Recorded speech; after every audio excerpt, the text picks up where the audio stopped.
All right, ladies and gentlemen, welcome back to another Raised Hunting podcast. And you're hearing a much more beautiful voice than what you normally hear to introduce this podcast, because it's Easton, not David. And that is because we have our two other halves of the family in Colorado elk hunting still, leaving us behind. If you guys have an issue with the last podcast that went out, you can lick one because I had to edit it. And I know it wasn't perfect, but it was there and you could hear it. So I also realized that I have to do another one before they get back, because otherwise we're going to be behind and you guys would be very angry about that. So you have me as a host, and you also have a very special guest who we have come to know and love, especially in the comments from the last one, and that is Mama Holder, also known as Karin Holder. But we'll get into that here in just a second. Before we get into any more, we have some housekeeping to do. Discounts, just so you guys remember. Normally, we're really bad about this. On our website, if you guys need scents, you need canine products, you need apparel, there's some new shirts. I'd really like somebody to go buy them, considering everybody requested them and nobody's bought them. Well, one of them is the Americans Christians Proud that we did a long time ago. I redid that one with a red shirt and a blue shirt, and then an American flag on the back.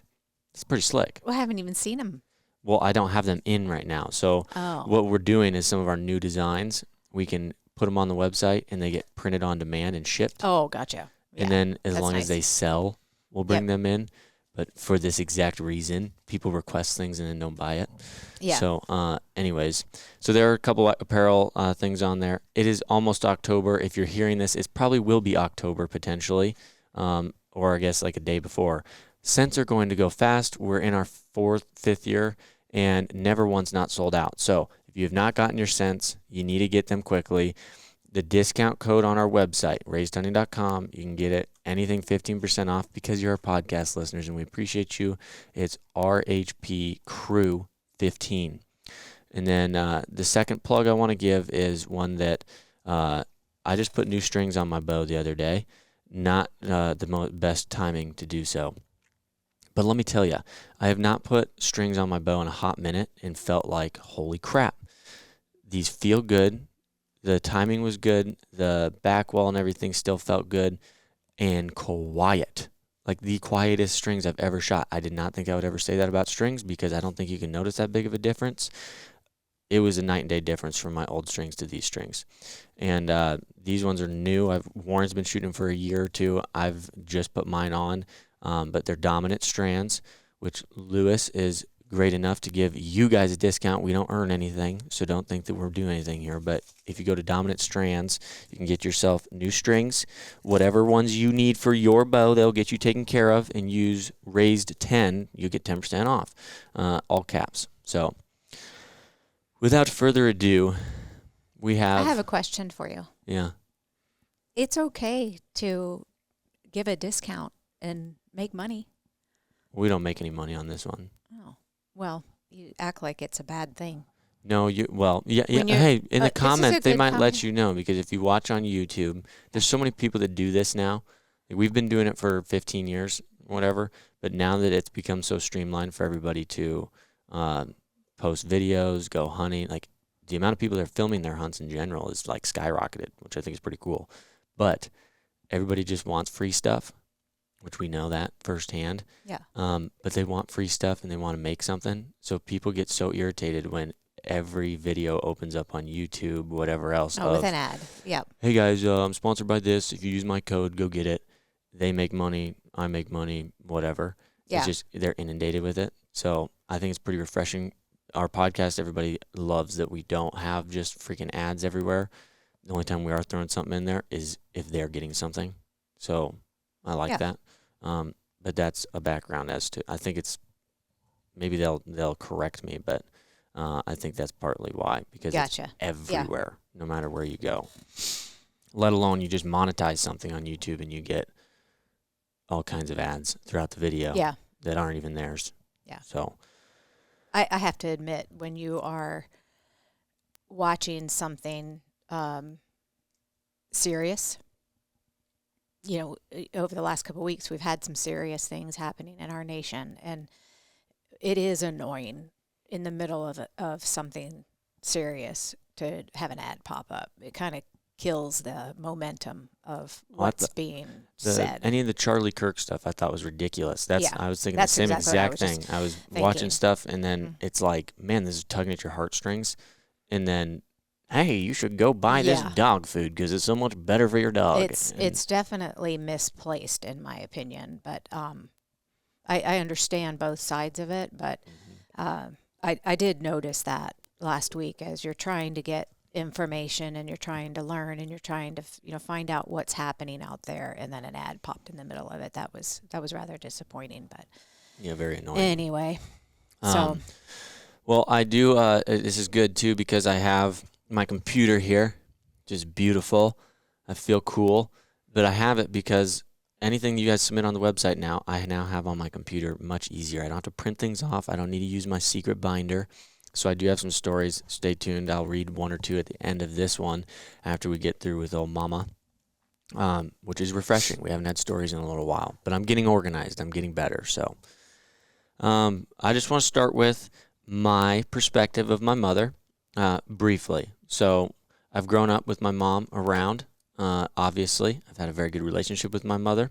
I've had a good relationship with my whole family, so I've been very blessed to have that. But my mother specifically has been very interesting as a mother and son relationship because I've grown up doing sports and hunting, and she's a financial advisor, so learning things like that, all the way to she's running businesses. So I've learned a lot. I've experienced a lot with Mom, and I think it's been a pretty great relationship because we've gotten to hunt together. You've gone to sports for me, like to watch me play sports. You've played sports with me, if you want to call it that, and like playing catch together and things. And I've learned a lot of business things. I've learned a lot of finance things that set me up for life. This dog is very distracting. Lay down, legend. So my relationship with you has been great. I think that you've also played large roles with other people in life and encouraging them and inspiring them and being a good role model for them, primarily women. But I know there's a lot of other people in general out there who have benefited from having a Karin in their life too, and not the bad kind of Karin because she spells it different. So that I just wanted to give a little introduction very quickly of how I've kind of viewed my mom and how I look up to her, and then that'll kind of set the stage for what we're going to get into here because we're going to go into what we did last time we were with you, but this time we're not going to do just stories and things that we've experienced. We want to know more about you and what you're doing and how you're affecting other people and why. Okay. Fair enough. Well, thank you for all of that because, that means a lot to hear what you think of our relationship. So thank you. Mm-hmm. It's been pretty good. It's been a fun one. Yep. Well, do you want me to jump right into it? Sure. Do you have anything you want to start with? So Mom has obviously been with us. She and Pops started raised hunting together 15 years ago, dang near. And she has since moved not on from raised hunting, but on to bigger things for her life and her heart. And that is called RISE, which is Reach, Inspire, Support, and Empower. Yep. Right? Dang, I'm very good. I thought that was good too. Yeah. But directly for women. So, and encouraging women, not just in the outdoors, but in their faith and in God. So I want to talk a little bit about RISE. Okay. I want to talk about why you're doing RISE. And I want to talk about why you seem like you're so obsessed with it. In a good way, I think. But I think the reason you're obsessed with it is probably something worth hearing. So my first one is, why do you feel that there is such a need to introduce women to hunting and faith? And why do you spend so much time wanting to reach other women? Yeah, that's a couple of really good questions there. I feel as though women need a community. A trusted community. One of the, I guess, an aha moment I had several years ago. I'm part of the. I'm going to turn you up a little bit. Yep. Go ahead. So I'm just trying to think in my mind here how to kind of put this in order. So I'm part of the John Maxwell team. For those of you that don't know who John Maxwell is, most people do. He's a world-renowned leader, speaker, trainer, coach. He used to be a pastor. But John Maxwell is a fabulous author, fabulous role model, fabulous teacher. And I went through his university several years ago in order to better myself, and also in order to help with my public speaking and coaching individuals and those types of things. But when I went to his live event, a question was asked of him as far as who do you allow in your inner circle? You know, who gets to be here? Who gets to be close to you? And you would think somebody like that would have maybe a lot of people in their inner circle. And he said he didn't. He said he only had a few, like less than 5. And now that I've learned more, I realize that that's pretty common, I guess. But the biggest thing he said was, the people who get in my inner circle are the people that pray for me. And he said, who's praying for you?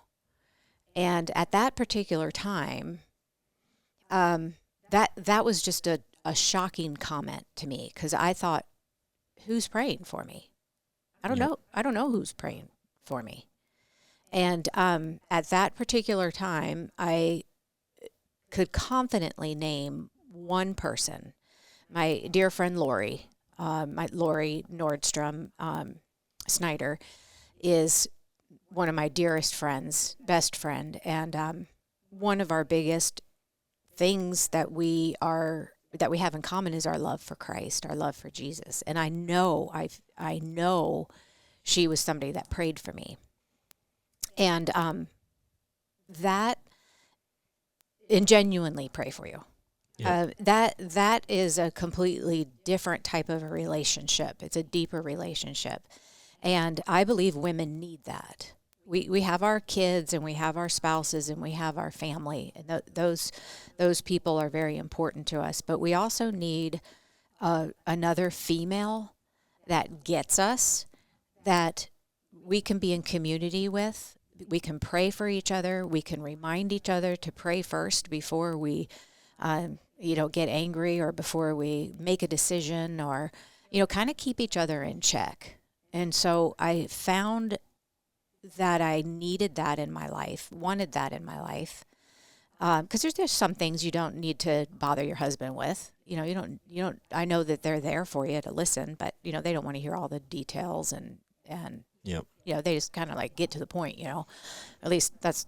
Well, as I've gotten older too, like oh my goodness, men and women. They always say that men and women are different, but I've come to the conclusion that the reason relationships are so difficult, there's lots of reasons, but because a woman thinks so much differently than a guy, no matter how much you want to put it. It's just that's how it is. It's not like there's any changing it. It's just you think differently. No, it's not right or wrong. There's nothing. It's just that we are wired differently, and women need other women to connect with. We need a trusted community that we can be ourselves. As far as the outdoors is concerned, I wanted a place where women could go and learn, feel confident about stepping out of their comfort zone and learning something that they haven't tried ever before, or maybe had very little experience with it. But I wanted them to know that they could come and screw up as much as they wanted to, or whatever happened, and they wouldn't be judged for it. They wouldn't be criticized for it. They wouldn't be disappointing anyone. As a matter of fact, we laugh at it. Yeah. In our first Rise camp, archery camp, we had arrows flying everywhere, and I was laughing at it. Well, if that was kids camp, I probably would have been irritated about it. Not probably. Yeah, we knew. Yeah, it's just the difference. But so I want to help women. I want to encourage them. I want to help them build confidence. I want to, number one, lead them to Christ, because I just know that without Jesus and without his belief and without the hope, I don't know how people get through a day without that. Why outdoors though?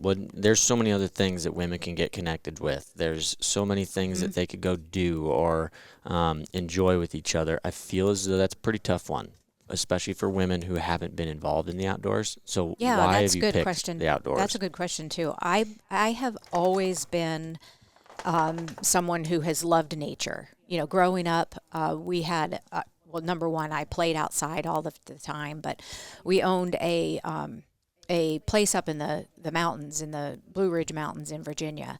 And every weekend, every summer vacation was spent up in the mountains. And that was gardening, that was riding motorcycles, that was fishing, that was shooting guns, whatever it was outside.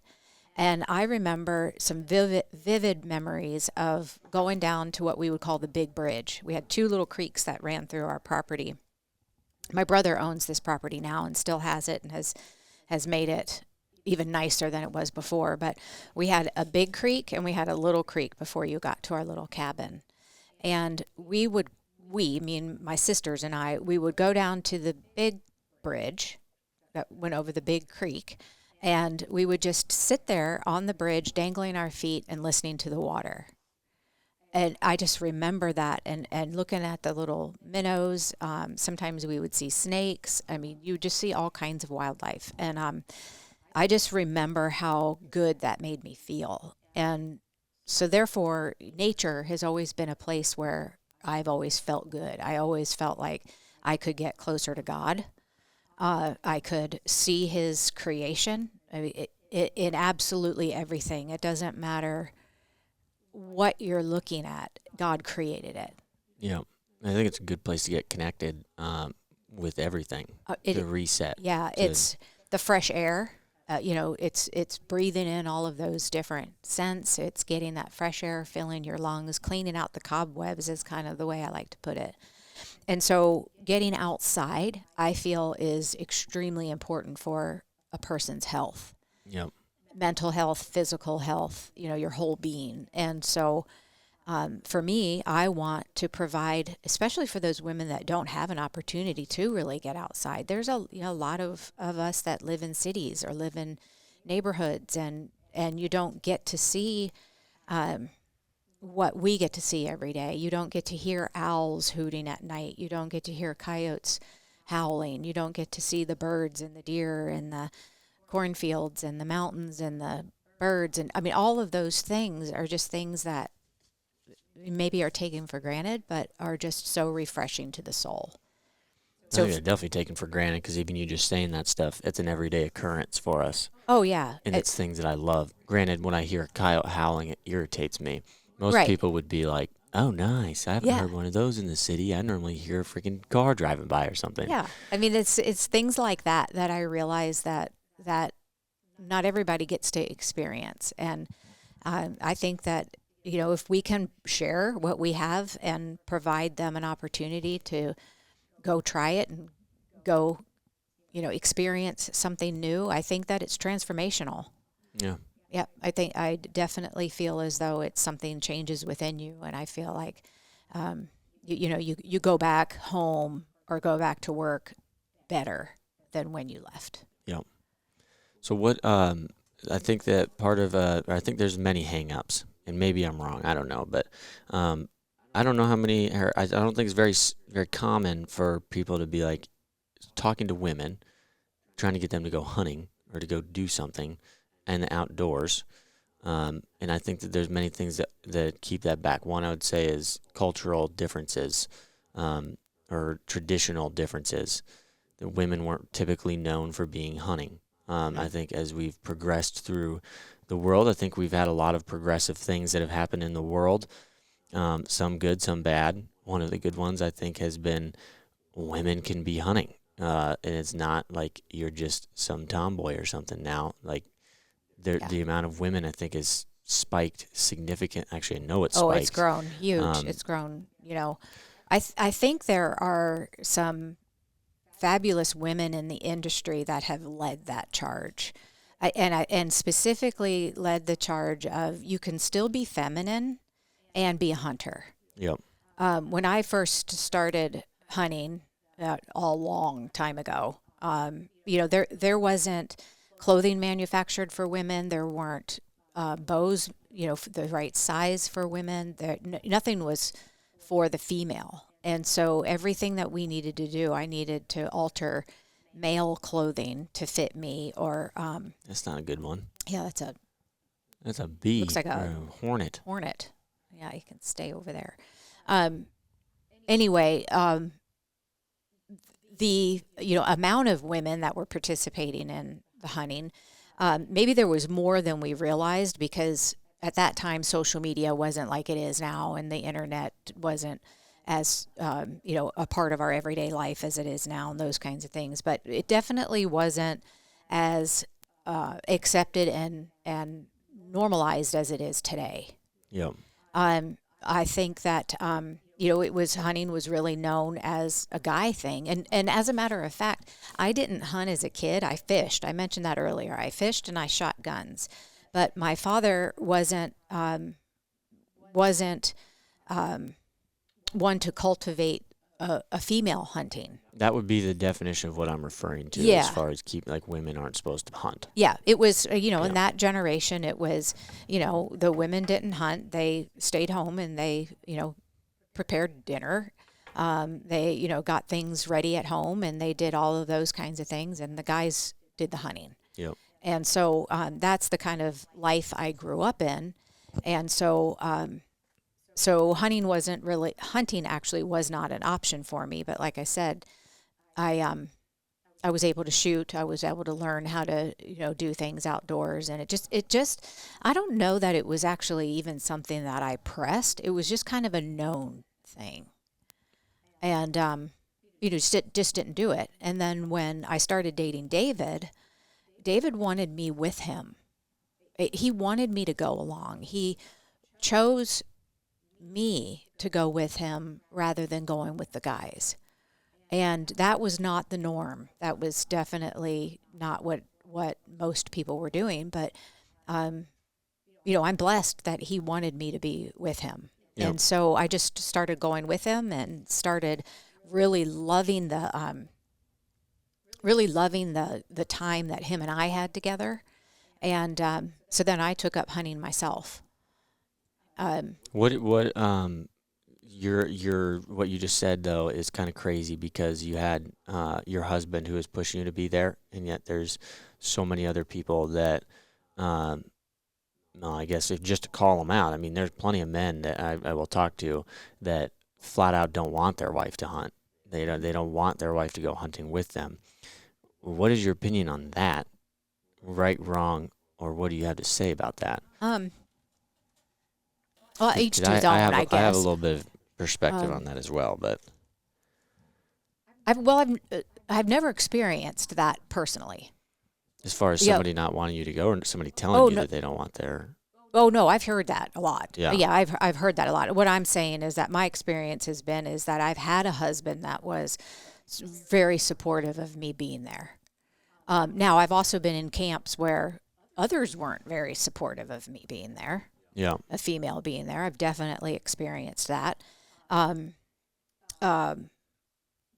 I put myself in that situation, and I had a husband that was supporting me, so I dealt with it. Yeah, and I just did my thing and went on with what I wanted to do. But I guess I would hope that if your lady is interested in going with you and genuinely going with you and learning how to hunt. yeah, Because it can be annoying to take somebody with you who's just there to go. yeah, And because hunting is obviously completely different than a lot of other sports. You're not talking all the time, or you have to be careful with, if you're eating your snacks, not to be bringing a crinkly package, and going to the bathroom. And I mean, there's just so many different things that come into play with a female than with guys. And so I think that it's a responsibility on both the guy and the gal's part. is to say, okay, we both want to do this. We both understand what we're doing and why we're doing it. And then take the actions necessary to do it, to be successful. Now, I also think that there are people that that's their vacation or that's their alone time, and I believe everybody needs your time to recharge. So there are some guys that's their thing. That's what they want to do, and that's how they recharge and hopefully come back a better man. And that's fine too. Yeah. So I think it's really just having an open mind and a clear understanding of what the goal is, why you're going, why you want to be involved, or why you don't want to be involved. I think I have a couple perspectives on it, and it goes both ways. It goes multiple ways. I think the big differing factor in it does your wife even want to go? I mean, like, does she have any interest in wanting to be a hunter or go hunting? Or if she does, what level of that does she have? Because most of us guys, speaking for myself and probably a lot out there is a little bit of an unhealthy obsession with what we do. A little bit. It's pretty large. It consumes our thoughts. It consumes what we want to do. Not very many other people are probably going to take it to that extreme. So it depends on how much she wants to get involved is a big part, I think. But the another side of it is if your wife does, or a girlfriend or somebody does want to get involved, but you don't want them to get involved, that's where I think that you're wrong. That I don't agree with keeping that from somebody, especially if you have the ability for them to, or to be able to teach somebody else how to hunt, or to be able to experience the thing that you love so much, that you say that you love so much, but yet you want to keep it to yourself. That's selfish. I mean, that's almost the definition of being selfish. That you like it and you will talk about it and go do it and enjoy it and everything, but you're not willing to share it with anybody else. Yeah, I have seen that. I've seen that quite a bit. Well, that's kind of the comments that I'm referring to, because the majority of guys that I do hear making comments like that, I know it irks me. I've heard Dad blow up about it, but it's always like, oh, I don't want my wife to go with me. Like, screw that. Like, stuff like that. That's just like, there's no need for it, and there's no. I don't agree with it whatsoever. Now, if you have a wife that doesn't have any care in the world about hunting and she's good with you going hunting and everything, that's a totally different story. I think that's great. You guys have a great relationship. You can understand each other. You both have your things to do. That's not something, I don't think you should force somebody into it either. And I don't think there's any obligation to bring somebody into it, as much as I think that it is an amazing thing for everybody to be able to experience. Yeah. They need to be open-minded or interested in wanting to do it too. Right. Right. I don't know. That's that's a tough thing that all you can really do is pray that, people start realizing that this is a wonderful thing to share, and it doesn't even have to be hunting, because I think about horseback riding. I love horseback riding. I love my horse. I want to share that with other people.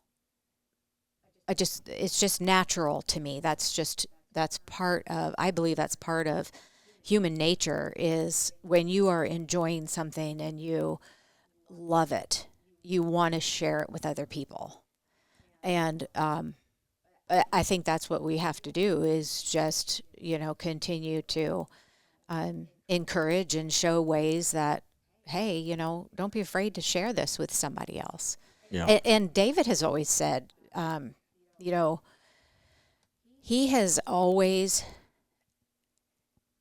been so good at giving. Sometimes it's annoying. To a fault. Yeah. Sometimes it can be annoying, but he'll put. I'm thinking of David Mitchell. I'm thinking of just people that he has put on the biggest deer we have. Yeah. And had them shoot him. Bigger deer than he's ever shot.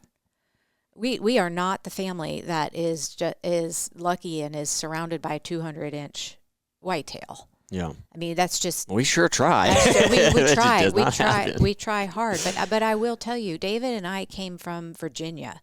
We came from deer that were at least in our area. I mean, we were Also at the time, it's a big difference now. And I don't really even know. I see what my brother has on our mountain place, but at that particular time, when David and I first got married, he said almost every night, he said, "I just want to see a Pope and young deer. Yeah. I just want to see one."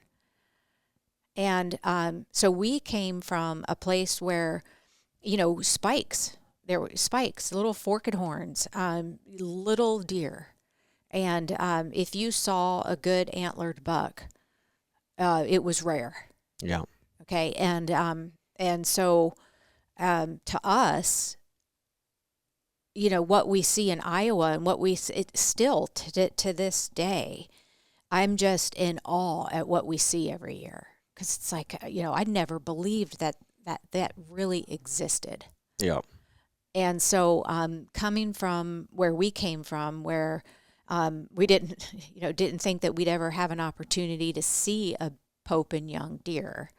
And then all of the years of hunting public ground, all of the years of knocking on doors and asking for permission, because we didn't have our own place. We didn't have money to pay guides or go on any guided hunts or do any of that stuff. We knocked on doors for years. We still knock on doors. Yeah. We still knock on doors and helped the farmers out and traded maybe some work for being able to hunt their deer. Yeah.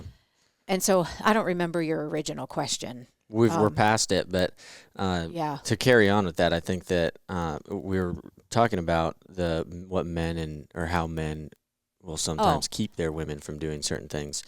But I also think that there is you got to define a goal as to if you're trying to get somebody. This is not just for women either. This is for you have a buddy that wants to get into hunting, or you are just anybody that you're going to be teaching. You got to kind of. I know where I was going with that. So sorry. Go ahead. Came back to where I was going with that was that that David has always been very generous at putting people on good deer or the best deer that we have before himself, and that's not something that's very common in the hunting world.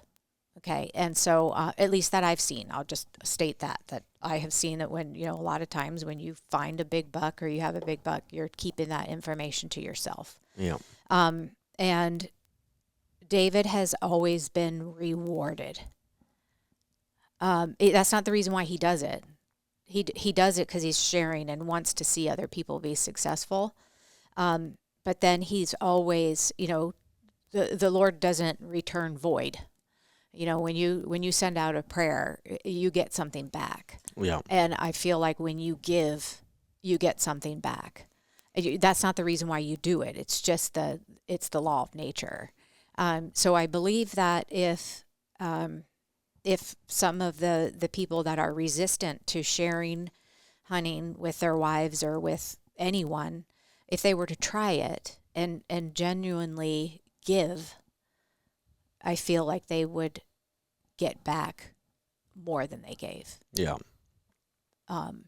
So that's where I was going with that, and got off track. Sorry about that. Yeah. It's a family thing. I think we all do it pretty bad. But so my tip or just thought for everybody that if you do have somebody that is trying to get involved, no matter who it is, you got to try to define a goal, because that also really jacks up your expectations and you get frustrated really quick. And what I mean by that is you have somebody that is new, whether it is your wife or a friend that wants to get into hunting. Do they want to get into hunting because they have the goal of wanting to be able to hunt on their own at some point or another? Or are they getting into hunting because they want to spend more time with you and they want to understand what you're doing? Or do they want to just have another hobby or something that they want to be able to do once or twice a year or something like that? I mean, there's big differences in all of those. And you can't expect to be getting somebody involved and them to do exactly what you do or want it to do exactly what you do. And so I have felt in multiple situations where I've expected which is you can't expect things. That when somebody wants me to teach them how to hunt or come with me or I've gotten them involved, I'm expecting that they're working towards the point of I'm going to teach you as much as I possibly can teach you so that you can go on your own and you can be as successful as possible and continue to grow on your own. Yeah. And in their head, that they was may your be, goal. yes, that's my That's your expectation. goal. Yeah. That's your hope for them. Maybe they don't want Theirs that. may be, I like hunting with you. Yeah. And it's constant. And to me, if I would have reset like, for instance, me and Hannah are going to go through this at some point. I don't know how serious Hannah wants to be with hunting, but I know she loves to go. Yeah. And that's where you're talking about. There's times where you want somebody to come with you, and there's times that if they are just wanting to come with you, there's times for it and there's not times for it. Yeah, There's times for them to come hang out, because a relaxed hunt is not super, like you're not after some big deer, or you're just going to enjoy the time together, the time outdoors. If you get a shot, you get a shot. There's other times where you're like, man, it is the heart of the rut. This is the best wind I've had in however many days. I'm super excited. I want to get in here and I don't want to screw anything up. I want to be very careful or something. There's times like that where it is okay to separate a little bit. But I think that you have to know that is a big, I think, argument for if guys have had women that are involved with hunting, because women take that as a personal offense. Yeah. As that they don't want to hunt with you. No, guys want to hunt with you, but there's lines. I mean, especially unless you're going to be extremely independent in how you want to hunt too. Which is I think there's a couple of things there that are rather important. Number one, the open communication. When I first started hunting, I went because I wanted to be with David. Yep. And then when I had 2 children, I didn't want to be left behind. I was like, they're going to be going hunting and doing all these fun things. I'm not staying home and doing nothing. Yep. Well, not nothing, but, I wanted to be with you guys. I felt like that was, I've had the fear of missing out, and I would have missed out on a lot of wonderful experiences and relationships and all of that. But, I think that, you develop. So for me, it started out going with, and then I got into it serious as well. But even in my serious hunting, I know when there's certain times that I am personally not going to be able to hack it.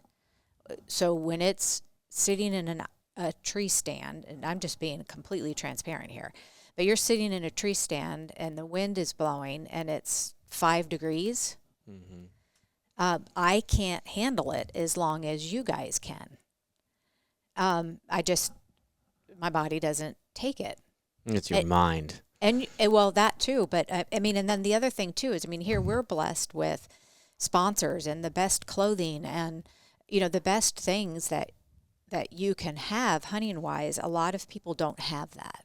Yep. And so what I've learned is my boundaries and my ability to say, okay, you go without me, David, because I don't want to mess up your hunt, or you guys or whatever. I don't want to mess up your hunt because I know, I'm gonna want to come out. Yeah. Halfway through, and that's probably not the time to be getting out of the tree stand. Yeah, So, it's kind of like me going at 13 years yeah. old. And Dad wants me to sit all day Yeah. in the freezing cold. And I was cold and hungry, and McDonald's was within 10 miles. Yeah. Like, that sounded ridiculous to me. You couldn't just get out and go to McDonald's. Right. Yeah. Yeah. Well, that's the other thing, too, is as parents, we put expectations on our kids, and we did it.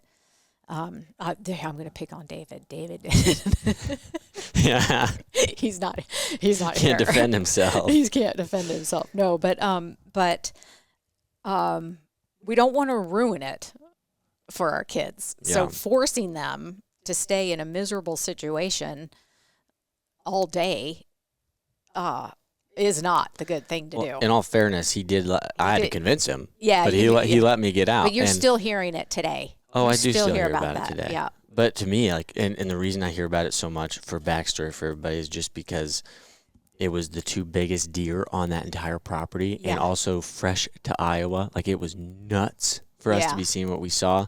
We saw both of them. We had one at like 30 yards, and like 11 o'clock rolls around during the rut. I'm like, yep, I can't feel my toes, and It's I time to want go. food. Yeah. And so we got out. We ended up coming back in, and we didn't see him or anything. We definitely busted some deer on the way out. Yeah. But I never regretted that because I enjoyed the morning. I know the Warren and Dad will give me crap for it because they're probably right. You never know. If we would have stayed there all day, there's a dang good chance one of those suckers comes walking by and gets a shot. Yeah. But to me, like, I have a memory out of it. At yeah. that time, now, who I am now, McDonald's I would was have more been like, important.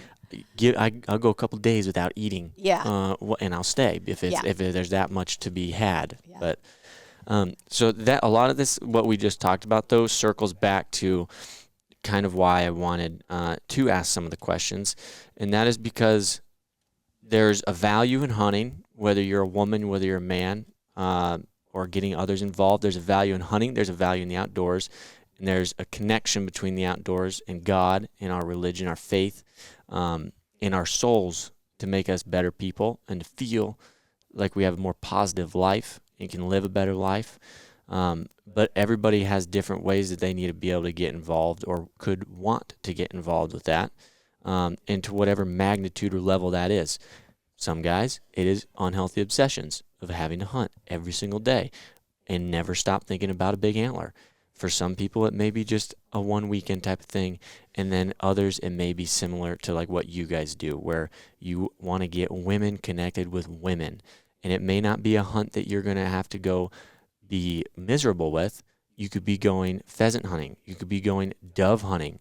You could be doing a trap shooting day. Something where you're getting the experience of the outdoors. You're getting it with other women who are like-minded people with what you want. You're getting faith involved with it, and you're getting something that is an experience that you may not have gotten elsewhere. And no matter how good husbands do introduce women to the outdoors, if they are, hopefully they are, things like the rise events that you guys do and the hunts that you guys do is something that women can't get anywhere else. You can't get it from your husband. You can't get it from your family. You can't get it from your kids. Yeah. You can only get it in one place, and that's from other women who are wanting to do the same thing you're doing. Yeah. So I think huge amount of support, and it's transformational. That's the best way to put it. I think the cool part about it too is I know that you've had ladies that want to hunt flat out. They want to hunt, and there's ladies that don't want to hunt at all. But no matter what, all of them want to come back the next year, and they may not go hunt in between there. Right. They may not go sit in a stand. It's the community. I think it's the community, but I think it's bigger than the community too. I think that God obviously has a play in it, and I think that it's somewhere where women. Like I said, there's not really anywhere else like it. There's not very many places. I don't know actually of any other place that a woman can go with a group of other women and learn how to shoot guns or get self-defense training together or go shoot a pheasant or be able to see bird dogs working or get to sit in a tree stand. I don't know very many places. And all those things, I think, accumulate and combine or give you an experience that is unreal for women outside of just the community. Yeah. So with that, I'm going to take that little lead in there because we have our Faith and Pheasant Hunt October 10, 11, and 12, and it's in Bartlett, Nebraska. We go to Clear Creek Upland Game Lodge, and we've been going there for many, many years. It's a family-owned pheasant farm, and awesome guides, Kevin and Kelly, who own it, treat us wonderful. Make dang good steaks too. Good steaks. I was just going to say, we have a different menu for the ladies than they do for the guys because it's mainly a lot of men or corporate events that go there. But we had two people that needed to cancel recently at the last minute, and so we. Just putting it out there, guys, if you have a lady that you'd like to send, we have 2 openings for that hunt. I know it's short notice, but reach out to me and or reach out to to contact at raisedhunting.com. Yep. And we can give you a call and talk to you about the cost of that and what all is involved and all of that. But And we can put a link in here too, so that they can go to your. They is go your to my website? website. Yeah. My website is karinholder.com.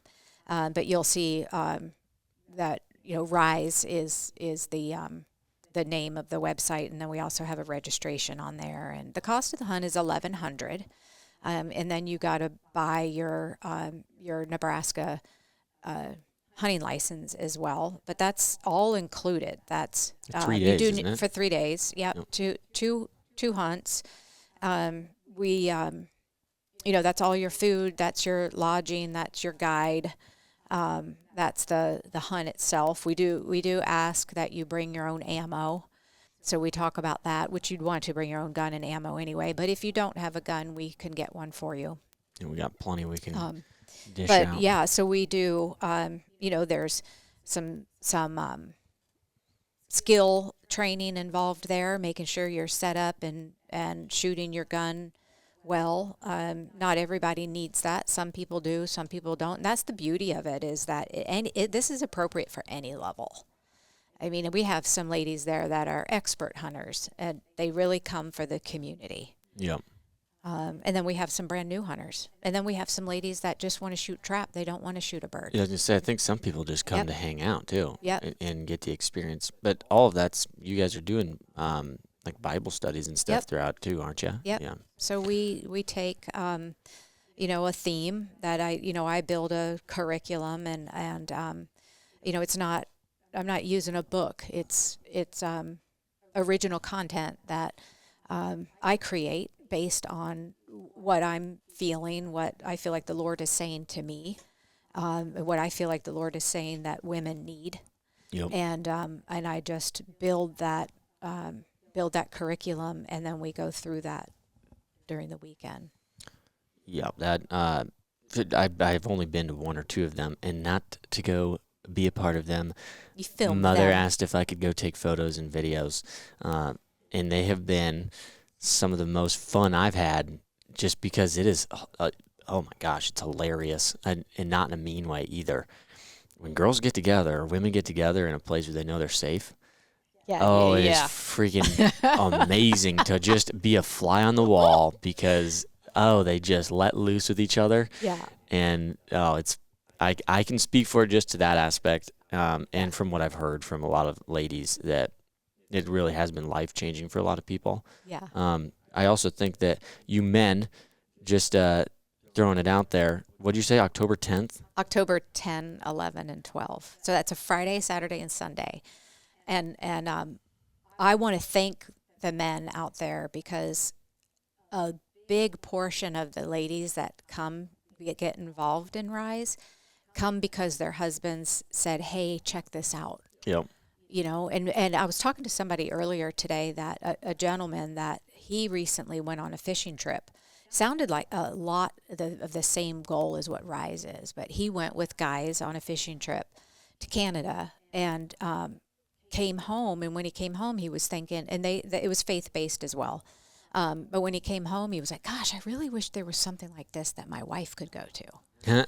And here I'm talking to him this morning, and he's like, this is it. There you go. This is the exact same thing, but it's, something that it's for the women. Yeah. And so that answered his question, but you guys have been awesome at supporting this and sharing the information with your ladies. And, even mothers and daughters can come, sisters can come, grandma, mom, daughter, whatever. I've had. As long as you're a woman, you're good. You're good.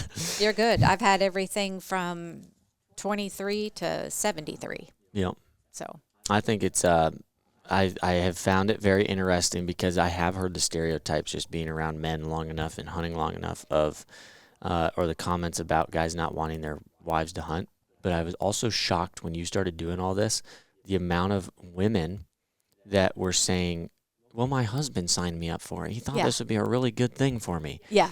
And I think that's freaking awesome. Yeah. Because even if it's you just trying to kick them out for a little bit, Yeah. or to give you a weekend or something to go hunt your big deer or whatever you're doing, I do think it's pretty cool, because to be honest with you, they're getting a better experience than being able to come sit with you even for one weekend. They can do that any other time. I think I do. One thing that just came into my mind is that I think one of the biggest things that holds ladies back is not wanting to, especially if they have small children at home.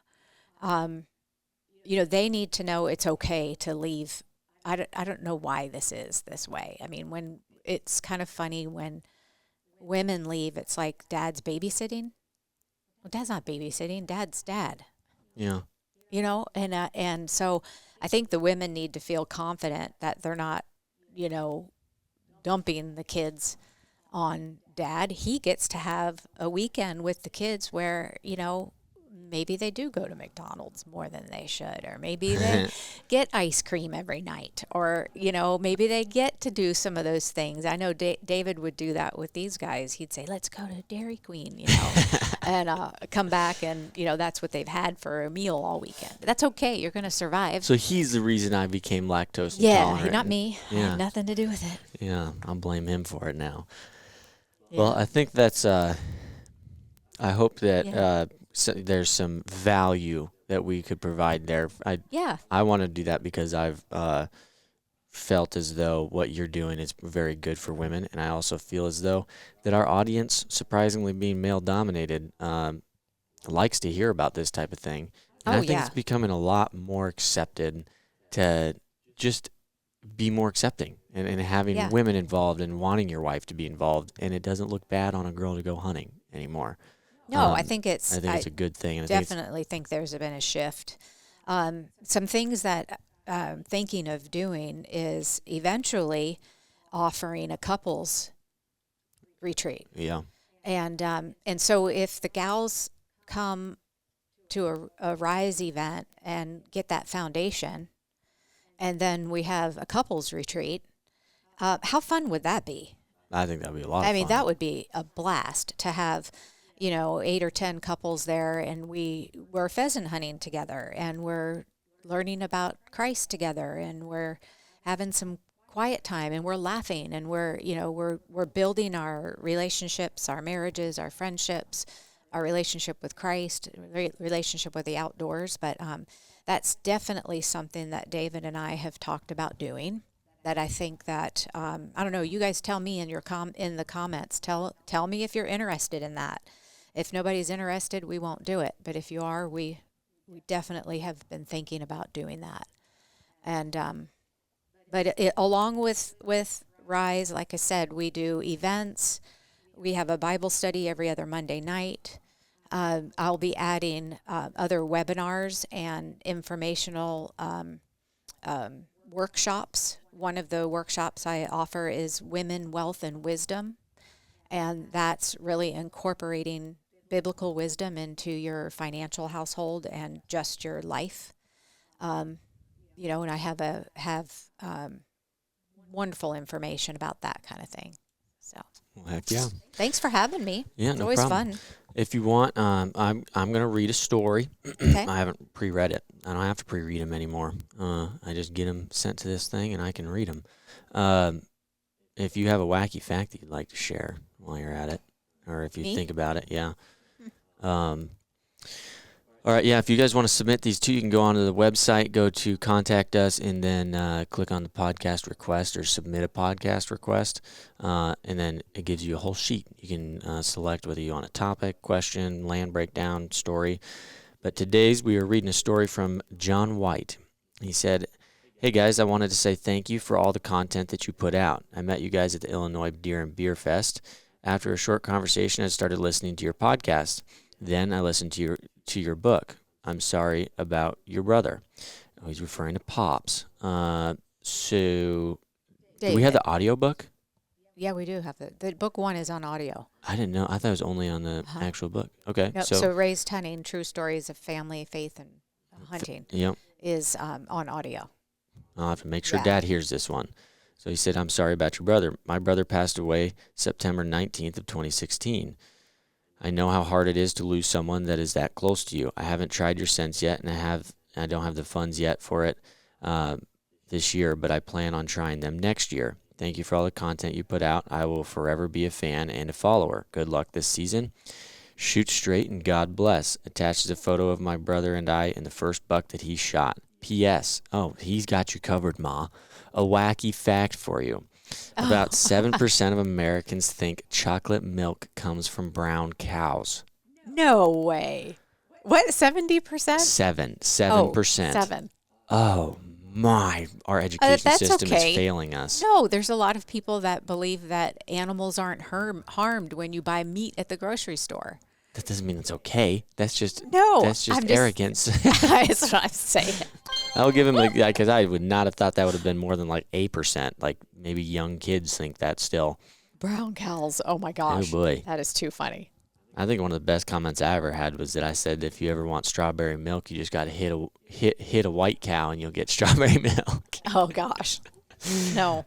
Okay. Well, I think that's a good one, John. I apologize for your loss as well, my friend. Yep. But if you guys have any other stories, they are good. We'd love to share them. And and we always, do, but we do. David and I wrote 2 books. For those of you that haven't gotten a copy, they're still available on our website. But those are, true stories of our background, digs in a bit deeper onto, where everything came from. And you can get those on the website as well. So, all right. Well, we will put stuff in the comments for you guys so that if you do want to send this to your wife, whether you send them to the rides events or not, I do think it would be worth you sending this podcast to them for them to hear from a woman's perspective in the hunting industry, somebody who has spent a lot of time in the outdoors and done a lot of these things. So send it to your wives, send it to your girlfriends, sisters, woman that you have that is important to you in your life, just about anybody. Anyways, that's all we got for you guys today. Yeah. Got anything else? Thank you. No, I appreciate you having me back on. Well, I'm sure there will be more. So you guys inundated us with good comments for her last time she was on.